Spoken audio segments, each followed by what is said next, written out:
வயசுக்கு பேசினாக்கள் இந்த காரை பாருங்கோ. இது வந்து ரஜீவ் அன்னைக்கு வந்து அரசாங்கத்தால் வழங்கப்பட்ட கார். புது வெசல் வெசலுக்கு அட்வர்டைஸ்மெண்ட் போடுவோம். என்னன்னு சொன்னீங்க, காசு அடிச்சு பண்ணி அந்த வெசல் வண்டி வச்சிருக்குது, அதை எடுத்து போட மாட்டானுங்க. இந்த வயசை தான் எடுத்து போடுவாங்க. கேளுங்க. நன்றி. போட்டோ வரும் வந்துட்டு நன்றி. எல்லாம் நீங்களே இனிமேலும் வரணும்னு எதிர்பார்க்கிறோம். நிறைவு. தேங்க்யூ. ஓகே, இன்றைக்கு டிசிசி மீட்டிங் நடந்தது. ரஜீவன் அண்ணா வந்து அந்த மீட்டிங் வடிவாக நடத்தினவர். வேறு எந்த தமிழ் எம்பி மேலும் வரையில சில விஷயங்கள் ரஜீவன் எம்பியால் செய்யக்கூடிய விஷயங்கள் வரைக்கும் கலத்தினாங்க. அதுக்கு மேலே வேறு ஒன்றும் இருக்கையில் இந்த பிரதேசத்தில் வந்து முக்கியமாக இருக்கிற பிரச்சனை வந்து இந்த வனவள திணைக்களம், இந்த சொல்வருளிய திணைக்களம் மற்றும் இந்த ஆமிக்கார்த்த பிரச்சனை கலைக்கப்பட்டது. இந்த ஆமிக்காரோட சில டிரான்ஸ்லேட் பண்ணி காய்ச்சிருக்கேன் செய்கிறேன் சொல்லியிருக்கணும்.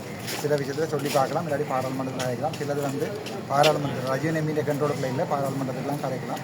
ஸோ அப்படியான விடயங்கள் வந்து கதைக்கப்பட்டு தீர்மானம் எடுக்கப்பட்டிருக்கிறது. சுமூகமாக மாதிரி இங்கே கத்திக்குள்ள போகிறதுக்கு ஒரு திறமை இருக்கிற, சூசனம் கத்துறதுக்கு ஒரு திறமை இருக்கிற, நீட்டாக முடிஞ்சிருக்கு.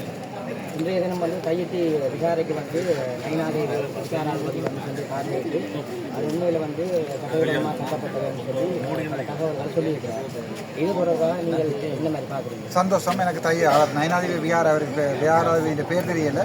அவரையும் கூட்டிக் கொண்டு வந்து நாங்கள் அவரோட சேர்ந்து அவரையும் கூட்டி இது என்னென்னா ஒரு விஷயத்தை வாங்கி கொள்ளுங்க. இப்போ எங்களுக்கு தமிழாக்களுக்கு கட்சிகள் இருக்குது தானே, சைக்கிள், வீடு, ஊசி அப்படி இருக்கிற மாதிரி வீடு இந்த புத்த மத குருமார்களையும் கணக்கு இருக்குது. மல்வத்தி இருக்குது, அஸ்கிரியை இருக்குது. அதுக்கு பிறகு இப்போ இவேட இந்த தையட்டி வந்து வேற ஒரு பிரிவு. அதுக்கு பிறகு வந்து இப்போ நயனாதிபதி வச்சிருக்கிறார், அவற்ற வேற ஒரு பிரிவு. இதுக்குள்ள இவருக்குள்ள குடுமி சண்டை, யார் பெருசு, யார் சின்னன், யார் பெரிய நாயக தேரர், யார் சின்ன தேரர் வந்து இப்போ இதுண்டா இவைக்குள்ள ஒரு அடிபாடு. மற்றது இவ அந்த தேரர் வந்து இதை பார்த்து சொல்லிக்க இந்த உடைக்கணும். இது எப்படி என்றால் சைக்கிளை வீடு உடைன்றது வீட்டை எல்லாம் தமிழர். ஆனால் சைக்கிளை பற்றி வீடு கிழிக்கிறது, வீட்டை பற்றி இபிடிபி கிழிக்கிறது, இபிடிபியை பற்றி அர்ச்சுனா கிழிக்கிறது. இப்படி அதே மாதிரி அரசு இவர் வந்து பார்த்துட்டு போன உடைக்கிறா சந்தோஷம் தானே ராசா. நாங்களும் வந்து இவரால் ஏதாவது செய்ய சொல்லுவாங்க. சும்மா வந்து இதை உடைக்கோள் மட்டும் சொல்லிட்டு போனா சனம் என்ன உடைக்க போறது சம்பந்தமா சொல்லலாம். உடைக்கலாம். ஆனால் அந்த மக்களுக்குரிய மிச்ச காணியை அதான் முதல் நாளே சொல்லி கொண்டிருக்கேன். உடைக்கலான்றதை நானும் உடைக்கல மாட்டேன், உடைச்சிப்பேன். சட்ட ரீதியாக உடைக்கல மாட்டேன், உடைச்சிருக்கோம். அது உடைக்கலாம், சட்ட ரீதியாக உடைக்கலாம். அப்போ சந்தோஷம் உடைக்கலாம். அந்த வியார காணியை விட்டு மிச்ச காணியை விடும் கொண்டு ஒரு வருஷத்துக்கு முன்னே ஜனாதிபதியோட காய்ச்சிட்டோம். அதுதானே இப்போ விட்டுருக்காங்க. அதை நான் சொன்னால் தானடா செய்கிறாங்க. அதுக்கு போய் நாங்கள் போயிட்டு போராட்டமாக செய்வோம். இன்றைக்கு பின்னர் 4 மணிக்கு போராட்டத்துக்கு கலப்பி விட்டுருக்கீங்க போட்டுக்கு. நாளைக்கு போய் சைக்கிள் இப்போ ரிம்லையும் ஓடையில் வாழ்க்கட்டையில் ஓடுது. நீங்கள் அதுக்கு பிறகு சைக்கிள் எப்படி ஓட மாட்டேன் எனக்கு தெரியாது. ஆனால் இதை தனிராசா சொன்னாங்க, தமிழில் தானே சொன்னாங்க.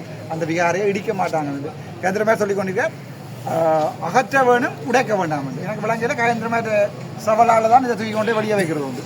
இப்போ அகற்ற வேணும், உடைக்க வேண்டாம்ன்றா என்ன மீனிங்? அது உடைச்சி தான் அகற்றலாம். அது உடைக்க வேண்டாமா, ஆனால் அகற்ற வேணுமா மட்டும் சொல்லிக்கிறேன். அது விளங்கி சார் காணி உரிமைக்கான மக்கள் இயக்க அமைப்பினுடைய தலைவர் சொல்லி முரளி அவர்கள் அண்மையில் ஒரு பேட்டி அளித்திருந்தார். அதுக்கு பின்பு நீங்கள் ஒரு வீடியோ யூடியூப்ல வெளியிட்ட நீங்கள் தையட்டி காணி வந்து ஒருத்தருக்கு தான் உறுதி இருக்குன்னு சொல்லி, ஆனால் திரும்பவும் முரளிதரன் என்ன கூறுகிறார் சொன்னால் 16 பேருக்கு உறுதி இருப்பதாகவும் நீங்கள் யூடியூப்பில் காணொலி வெளியிடாமல் பகிரங்க விவாதத்திற்கு தான் தயார். எல்லாம் மீட்டிங் போகல இதுக்கு போய் எனக்கு ஒரு ஸ்டாண்டர்ட் இருக்கு தானடா. நான் ரோட்ல போறவங்க எல்லாம் வந்து பகிரங்க விவாதம் கூட நான் ஒவ்வொருத்தனோட நின்று வியாஜி உண்டுக்கிறாடா லூஸ் மாதிரி. 16 பேர் உறுதி இருக்கு. 4 பேர் ஏற்கனவே உறுதியோட வந்திருக்காங்க. ஃபைனா இப்போ இங்கே வா, என்னோட உறுதி இருந்தால் நான் என்ன செய்வேன்? எந்த காணிக்கல நீ காலை வச்சுட்டேன். என்னோட உறுதி இருந்தால் நான் என்ன செய்வேன்? சுடு வேண்டாம் விளைஞ்ச உனக்கு. நான் எல்லாம் போலீஸ்லாம் சொல்லி கொண்டு இருக்க மாட்டேன். முடிஞ்சா காணியெல்லாம் இருக்கு, பெரியவனால வந்திருந்து காணிக்கல காலை வச்சுப்பேன். உறுதி இருந்தால் கோபம் இருந்தானே ராசா. ஏன் உறுதி இருக்குன்னு வெறுட்டுற, உறுதி இருக்குன்னு வெறுட்டுற, துவக்கி இருக்கிற மாதிரி வெறுட்டுற மாதிரி இல்லை. உறுதி இருக்குண்டா சட்டப்படி நடவடிக்கை எடுங்க, அல்லது ஜிஎஸ்கிட்ட கொண்டே காட்டுங்க. நான் அதானே சொன்னேன், நான் ஜிஏட்ட கொண்டே காட்டுங்க. ஜிஏட்ட காட்டி ஜிஏ அக்ரி பண்ணி இருக்கிறாரா, காணியை விடுறாங்களா வேண்டும் கொண்டு தானே சொல்லியிருக்கேன். நான் எங்கடா சொன்னேன் இவங்கள்ட்ட இவங்க வந்து குளர்றவன் யாரோட உறுதிக்காரன் வேறு யாரோ. நான் அதை சொல்லிக்கிறேன் தானே சனத்தின் காணி என்று. அது யார் சனத்தின் காணி? குளர்றவன் யாரோ. ஆனால் குளர்றவன் சொல்கிறான் மாமாண்ட மகளுக்கு மகள்கிட்ட சித்த பார்க்கணும். உறுதி வந்த பேர் சட்டப்படி நடவடிக்கை எடுக்கணும்டா எந்த பேரில் காணி இருக்கணும், அல்லது பவர பெட்டோனி இருக்கணும். பவர பெட்டோனின்னா எனக்கு என்ன தமிழ் தெரியாது. பவர பெட்டோனி இல்லை எந்த பேரில் காணி இருக்கணும். உங்கள்கிட்ட பேரில் காணி இருந்தால் வாங்கணும் கூப்பிடுறாங்க தானேடா. வரமாட்டம் மட்டும் போட்டு இப்போ ஜிஏவோட போய் காய்ச்சி போட சொல்லிக்காங்க. இப்போ விடுற காணியை வேண்டும். ரஜீவனை வலிக்கிற போகிற வெசலில் கையெட்டி விகாரை விடயத்தை அரசாங்கத்தை காப்பாற்றுவது அர்ச்சுனா ராமநாதன் எம்பி வந்து பரவலாக பேசப்படுறது உண்மையா? அரசாங்கத்தை காப்பாற்றுறதால எனக்கு என்ன லாபம் பெறப்போகுது? என்ன லாபம் பெறப்போகுதுன்னு சொல்லு. என்ன லாபம் பெறப்போகுதுன்னு சொல்லுங்க. அனுர அரசாங்கம் 189 பாராளுமன்ற உறுப்பினரோட இருக்கு. நான் எவ்வளவு பெரிய ஆள்றா நான் யோசிப்பேன். ஒரு பெரிய அரசாங்கத்தையே காப்பாற்றுறது நான் என்று சொல்றேன். எந்த பெரிய ஆளா இருக்கணும் நான் யோசிப்பேன். விளங்கிச்ச உனக்கு நான் அப்ப சொன்னேன் ப்ராக்டிக்கலா இங்கே வாங்க போகக்கூடியது. ப்ராக்டிக்கலா என்ன நடக்குமோ அதை செய்ய சொல்லி சொன்னான். அது அனுர அரசாங்கத்தை காப்பாற்றுறதா இருந்தால் அன்றைக்கு நான் தெளிப்பட வைத்தியசாலையெல்லாம் விட்டலாட இருக்கணும். நீங்க கொண்டு மானத்துக்கு எடுங்க என்ன மத்திக்கு எடுங்கண்டு அனுர அரசாங்கத்தை சப்போர்ட் பண்றான்னா தெளிப்பட வைத்தியசாலை விட்டெல்லாம் எடுக்கணும். இன்றைக்குமே என்ன சொன்னான் ரஜீவன் நான் உங்களால் செய்யலாண்டா நான் மானசபை எடுத்துட்டா நான் செய்வேன். விளைஞ்ச உங்களுக்கு அப்படி எனக்கு தேவையில்லை. இப்போ யாரையும் காப்பாற்ற வர மட்டும் தேவையில்லை. ஆனால் நான் சனத்துக்கு ஏதாவது நல்ல செய்யணும்னு நினைக்கிறேன். அர்ஜுனா எம்பி ஒரு வைத்தியர், படித்த ஒருவர், ஒரு பண்பானவர்.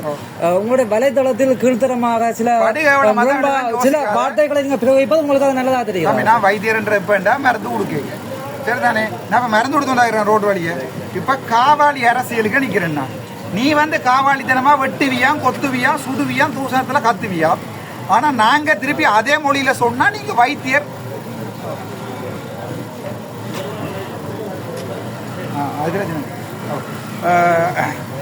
நீங்க என்னதான் குத்தி கூடனா நாங்கள் மாலையை போட்டு நிற்கும். நீங்க வந்து அடிப்பீங்க, நோட்டுவீங்க. நீங்க நோட்டினா நாங்களும் நோட்டுவோம், நீங்க சுட்டா நாங்களும் சுடுவோம். இப்பெல்லாம் நாங்களும் மேனேஜர் தான். நீங்க பட்ட தூசணத்துல கோல் பண்ணி கத்துவீங்க, நல்ல வெறியில கத்துவீங்க. நாங்க அதை கேட்டு பேசாம இருக்கோம். ஏன்னா நாங்க வைத்தியர்கள் மூடிட்டு இருக்கோம். அப்படி கேளுங்க வேற ஏதாவது பொது வழியில். நீங்க உங்களோட கட்சிக்காரெல்லாம் காய்ச்சலாம் ரெக்கார்ட் பண்ணி போட்டுருக்கா கிலோ கணக்குல. நான் அதையெல்லாம் காய்ச்சினா அப்படி தூசணம் நான் காய்ச்சினா இல்லையே. நான் கேட்டு கொண்டு வந்தேன் அப்படியா போட்டு. அப்புறம் என்ன பொது வழியில இதுல ஒருத்தன் கை வைத்து தூசணம் கொட்டாதான். இதுல நிக்கிற ஒருத்தன் கை வைத்துறா தூசணம் கொட்டாதான். மாகாண சபை தேர்தலில் முதலமைச்சராக வருவதற்கு வாய்ப்பு இருக்கிறது அர்ஜுனா. ஏன் வாய்ப்பு? நாங்க தான் வருவோம் யோசிக்காது. ஏன் வாய்ப்பு உனக்கு? ஏன் இந்த வாய்ப்பு? நாங்க தான் வருவேன் யோசிக்காது. அது என்ன வாய்ப்பு? வாய்ப்பு கொடுக்கறதுக்கு நான் அரசாங்கம் மாட்டேன். நான் தான் வருவேன் யோசிக்காது. உனக்கு அதுலேயும் டவுட்டா? போய் சனத்திலே சொல்லுவாங்க. தற்போது நடைபெற்ற டிசிசி கூட்டத்தில் எல்லோரும் எல்லா சங்கங்களும் தெரிவித்திருந்தார்கள் தங்களுக்கு 2 படகுகள் அன்பளிப்பாக வழங்கப்பட்டிருந்தது. சில சங்கங்கள் அதை குத்தகைக்கு விட்டிருக்கிறது. ஆனால் கடற்றொழிலாளர் சமாசம் ஏற்கனவே சமாசத்தை வந்து சந்தித்திருக்கிறீர்கள். அவர்களோட விடயத்தை தெரிவிக்கவில்லை. தங்களுக்கும் வழங்கப்பட்ட அன்பளிப்பாக வழங்கப்பட்ட படகை தாங்களும் குத்தகைக்கு கொடுத்து விட்டோம் என்ற விடயத்தை அவர்கள் மறைத்திருக்கிறார்கள். நான் தற்போது கூறுகிறேன், சமாசத்திற்கு அடுத்த நேரத்தின் போது ஆக்களை காப்பாற்றுவதற்கு வழங்கப்பட்ட 2 படகை அவர்களும் குத்தகை கொடுத்து விட்டார்கள்.